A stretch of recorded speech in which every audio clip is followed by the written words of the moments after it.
groet u geliefdes weer eens in die wonderlikste naam van alle name, onze Yahweh Elohim. En ek wil vandag met u praat oor al hierdie wonderlike dinge van die woord van Yahweh. As u die woord van Yahweh bestudeer, kom u nog agter wat u lees en hoekom u dit lees. Geliefdes, as ek so om my rond kyk, dan besef ek net dat mense het geen wederkomsverwagting. Hulle kan miskien so praat en sê, ja, maar ons dink dis in die einde van die tyd. En dit is goed so om dit te dink en altyd te beredeneer. Maar sien jy werklik uit na die koms van Yeshua? En dit is my so belangrik dat terwyl ek en jy al wandelde op hierdie aarde, dit sal agterkom hoe die woord van Yahweh werk. Bid jy nog die Onse Vader?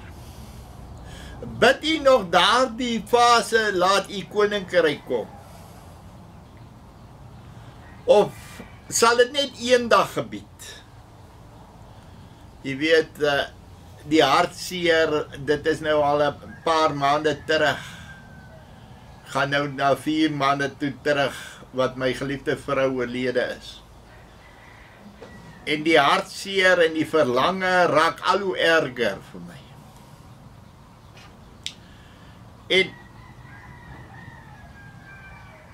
En as daar een ding is wat my aan die gang hou, een ding wat vir my hierdie hoop gee, is dit juis die wederkoms, juis die opstanding, juis die 1000-jarige vrede. Nou wil ek by u vra, geliefdes, verwag u dit, sien u dit? Want u moet daarna gaan kyk. Geliefdes, as Yeshua sê, en Yahweh sê in sy woord, daar bijvoorbeeld in Esegiel 37, toe sê hy vir my, mensekind, hierdie bene is die hele huis van Israel. Kyk, julle sê, ons bene is verdorf, en ons verwagting is verlore, dis klaar met ons. Dink jy ook dat die dood is hier die skeiding wat tussen ons en Yeshua kom? Want weet jy, die goeie nuus is, hy het opgestaan. En dat ons dit nou weer by hierdie afgelope tyd in Pesach so mooi kon gehou het. Het u Pesach gehou? Dis maar net die vraag wat ek vir u wil vra, want dit is baie belangrik. Maar sien u, wat is die toekoms in hierdie wêreld? Want kyk, Yeshua, en hy kom deur sy woord, en Yahweh kom daar, en ek dink dit is in Jesaja, jy moet maar dit gaan lees, Jesaja 65, en hy sê, kyk, ek skep 'n nuwe hemel en 'n nuwe aarde waarin geregtigheid woon. 2 Petrus 3 sê dieselfde. Want kyk, ek skep 'n nuwe hemel en 'n nuwe aarde. Nou die vraag wat ek en jy vir onsself moet vra is, glo jy dit? Glo jy dat hierdie almagtige Yahweh Elohim kan dit bewerkstellig? Wel, ek glo dit en ek sien uit daarna. Want dit is juis die hoop wat ek het. En dan kom hy daar en hy sê in Esegiel 37 vers 12, daarom profeteer en sê aan hulle, so spreek Yahweh Majesteit. Kyk, ek sal julle grafte oopmaak en julle uit julle grafte laat opkom, o my volk, en ek sê julle bring in die land van Israel. En julle sal weet dat ek Yahweh is, as ek julle grafte oopmaak en julle uit julle grafte laat opkom, o my volk. En ek sê julle laat vestig in die land, en julle sal weet dat ek, Yahweh, dit gespreek en gedoen het, spreek Yahweh. Sien nie wat kom die Almagtige en kom vertel hy vir ek en vir jou van hierdie wonderlike tyd, hierdie tyd wat ek en jy heeltyd moet na uitsien, die beste tyding vanaf Adam tot en met nou. Kyk, hy gaan kom op die wolke. En dan sê hy dit self, hy wat Yeshua is daar in Johannes. Hy sê, kyk, ek gaan om vir julle plek voor te berei. Want daar by my Vader is daar baie woninge. As dit nie so was nie, sou ek dit nie vir julle gesê het nie. En so kan hy aangaan, en is daar die verwagting wat hy skep vir ek en vir jou. Ja, die toekomsverwagting. Maar nie 'n verwagting van hierdie wêreld nie, geliefdes. U weet, die paus is nou, hoeveel dae terug oorlede. En dis Bybelprofesieë wat vervul is. Ja, want die tyd is naby. Daar die wonderlikste tyd, wat Yeshua op die wolke gaan kom. En hier die wêreld gaan aan, asof niks gebeur. En hulle treur oor hom. En ek sê nie, hulle moenie oor hom treur nie, maar hulle loop daarom. Duisende der duisende. Gaan kyk maar die nuus. En dit laat my baie dink, geliefdes, daar in Markus 6. Daar by die eerste vermeerdering van die brood. En sy disippels kom by hom, vers 36, stuur hulle weg, dis nou al hierdie skare, hoor die 5000 man, sodat hulle na die buitewyke en dorpe rondom kan gaan, om brood vir hulle self te koop, want hulle het niks om te eet nie. Maar hy antwoord en sê vir hulle, gee julle aan hulle iets om te eet. En hulle sê vir hom, moet ons gaan en vir 200 pennings brood koop en aan hulle gee om te eet. En hy sê vir hulle, hoeveel brode het julle? Gaan kyk. En toe hulle dit te wete gekom het, sê hulle, 5 en 2 visse. En hy het hulle beveel om almal klompies op die groen gras te laat sit. En hulle het gaan sit in groepe van 100 en van 50. Hy neem toe die 5 brode en die 2 visies, kyk op na die hemel en dank, en hy breek die brode en gee dit aan die disippels, om dit aan hulle voor te sit. En almal het geëet en versadig geword, en hulle het van die brokstukke 12 maatjies vol opgetel, en van die visse. En ewe skielik is hier die volk in beroering. Hier is ons koning. Hier is die ene wat ons so lank verwag. Hier is die een wat vir ons gaan sorg. Maar hierdie volk het nog 'n opdrag om te voltooi. En daar in Markus 45, en dadelik het hy sy disippels gedwing om in die skei te gaan en vooruit te vaar na die oorkant na Betsaida, onderwyl hy die skare wegstuur. En nadat hy afskeid geneem het, het hy gaan bid. Sien u, geliefdes, wat gebeur hier? Yeshua kom en hy stuur hierdie skare weg, maar eerste vat hy sy disippels weg. Want hulle het rus nodig. En hy gee aan hulle opdrag om te sê, maar ek sal julle aan die ander kant van die meer kry. En so gaan hierdie manne uit, en gaan bid Yeshua. En nou ken ons daar die geskiedenis verder, hoe hy dan toe hy klaar gebid het en terugloop op die water. En hulle dink, hulle sien 'n spook.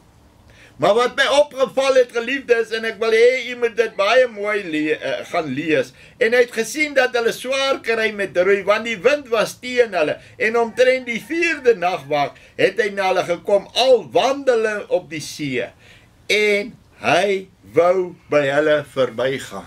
Hoekom dink u wou Yeshua by hulle verbygaan? Geliefdes, baie kere in ek en jy se lewe, het ek en jy hier die krisis in hierdie lewe.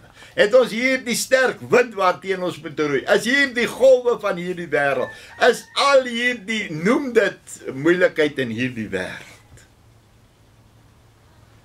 En dan moet ons nie toelaat dat Yeshua sommer net by ons verbygaan. En hulle het hom uitgeroep en toe hulle hom op die see sien loop, het hulle gemeen dat dit 'n spook was en hard uitgeskreeu, want hulle het hom almal gesien en was ontstel. Toe spreek hulle dadelik met hulle en sê vir hulle, hou goeie moed, dit is ek, moenie vrees nie. En nou ken ons die geskiedenis verder daarna het hulle gaan sit. In vers 52 lê dit juis in die klimaks, want hulle het by die wonder van die brode nie verstandig geword nie, omdat hulle hart verhard het.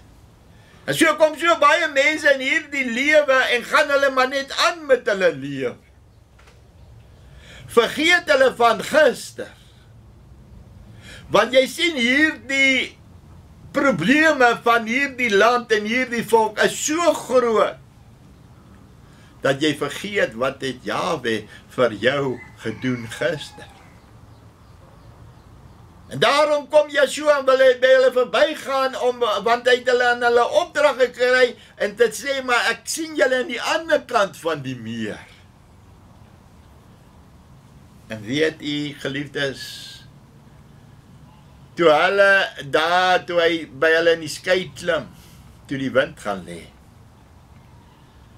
Want ek en jy kom ook so baie kere in ons lewens, en dan kom Yeshua, en kom hy en breek vir ek en jy hierdie wonders oop, hierdie 5 brode vir 5000 manne. Hoe verklaar jy dit? Jy kan nie dit verklaar. Want dit is net die almag en die wonder van Jahwe. En nou kom ek na u toe en ek wil vir u vandag dit baie mooi vra om te gaan dit te bestudeer daar die stukkie van Markus 6. Want toe hy aan die ander kant gekom het, toe hulle daar kom het hulle die skare hom dadelik erken. Toe was dit al reeds bekend en sê, maar weet jy daar die Yeshua, hy is die een wat vir ons brood gaan gee. Hy is die een wat vir ons visse gaan gee. Het jy gesien, het jy gehoor, geliefdes? Het hulle werklik in die almag en die wonderbaarlike verlossing Yeshua gesien? En het jy nie dalk toegelaat dat Pesach by jou verbygaan sonder dat jy vir Yeshua geroep het? Laat dat my dink daar in Lukas 24, vers 13, en ken ons dit nie so baie goed nie, daar van die Emmausgangers. En 2 van hulle was dieselfde dag op pad na 'n dorp wat 8 myl van Jerusalem af was, met die naam van Emmaus. En hulle was in gesprek met mekaar oor al hierdie dinge wat voorgeval het. Dit was met die opstanding, dit was met die kruisiging, dit was met hierdie Pesach. En was u ook in gesprek oor hierdie tydperk van hierdie wonderbaarlike opstanding van Yeshua? Geliefdes, het u dit gesien? Weet u daarvan? Weet u werk daarvan gemaak om te sorg dat u aan al hierdie beloftes, aan al hierdie wonderwerke vasthou, dat Yeshua nie by jou skien by jou verbygegaan het? En daar vers 17 sê, maar hulle oë is weerhou, sodat hulle hom nie kon herken nie.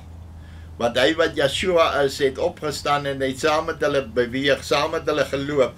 En dan vra hy, maar waaroor praat julle oor al hierdie dinge? En hulle sê, weet jy, is jy dan 'n vreemdeling in Jerusalem? Weet jy nie van al hierdie goed nie? En is dit nie ek en jy se probleem nie? Van al hierdie goede weet ons. Hier beklei 'n ou oor daardie dag en hier beklei 'n ou oor daardie hoe om die Pesach te hou. Maar pleks dat ons maar net gaan stil staan by Yeshua wat die woord is, sodat ons hierdie Pesach, die opstanding en die wonder van sy koms kan uitsien. Want dit is ek en jy se hoop. Nou ken ons die geskiedenis, geliefdes, toe laat ons bietjie gaan kyk na hierdie agtergrond van hierdie gesprek. So kom Yeshua verder en hy loop saam met hulle en hy vra hulle uit en hulle vertel hom al hierdie dinge. Vertel hom van al hierdie goede wat gebeur het. Dis soos in daardie tyd van Elia, hy vra vir Elia, wat maak jy hier Elia? En Elia vertel hom pinpoint, elke komma, elke punt, elke keer wat hy daar soek. Asof Jahwe dit nie weet nie.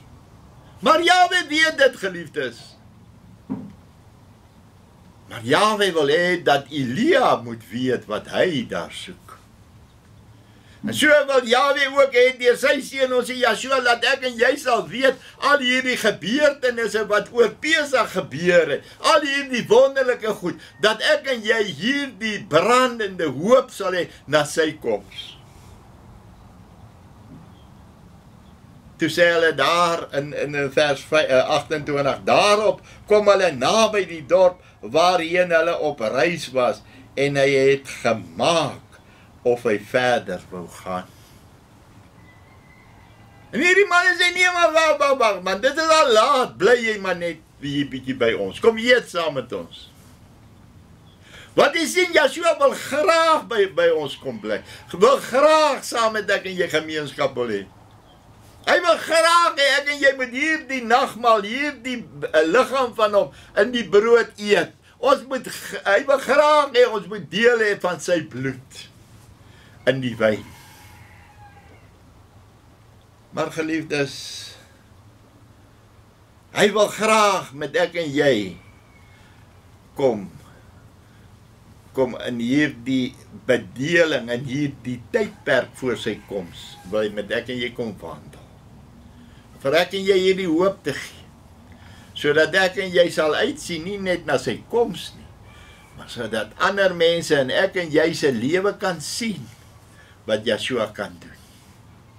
En ek wil vir u vra of u dit weet en of u dit glo. Eintlik of u dit glo, geliefdes, want dit is baie belangrik. En dan sê hy daar in die beruimde Psalm, vers 5, Jahwe se woord is skepingsmagtig, wat lewe uit die doodgebied. Hy spreek, dit staan daar lewenskragtig, hy roep net en dit het geskied. Lazarus, kom uit hierdie graf uit, en toe kom Lazarus uit hier. En so gaan almal wat Yeshua sê self in sy woord, almal wat in die graf te lê, wat in hom gesterf het, sal sy stem eendag hoor en sal opstaan. Glo jy dit? Ek glo dit. En ek sien so uit na daardie wonderlike tyd wat hy vir ons almal voorberei het. Sien u uit daarna? Hy spreek, dit staan daar lewenskragtig. Hy roep net en dit het geskied. Nasies en tiranne smee vernietelplan in die vlam van haat. Hy wat groot van mag is, weet wat daar bedag is. En dan vers 6, Jahwe se raad word nooit gekeer. Hoor jy, nooit. Dit sal bestaan in ewigheid. Teen sy besluit is geen verweer nie, bestendig duur dit vir altyd. En luister nou baie mooi. En dis my altyd die wonderlikste daarvan. Salig wie tevore deur hom is verkore. En voor die grondlegging van die aarde het hy vir ek en jy uitverkies as sy erf en lot. Wie so hoog geëer is dat Jahwe, hulle Jahwe is dit nie 'n wonderlikste voorreg wat ek en jy het nie? En dat Jahwe ons Elohim is. Geliefdes, en ek groet u en ek sê vir u shalom.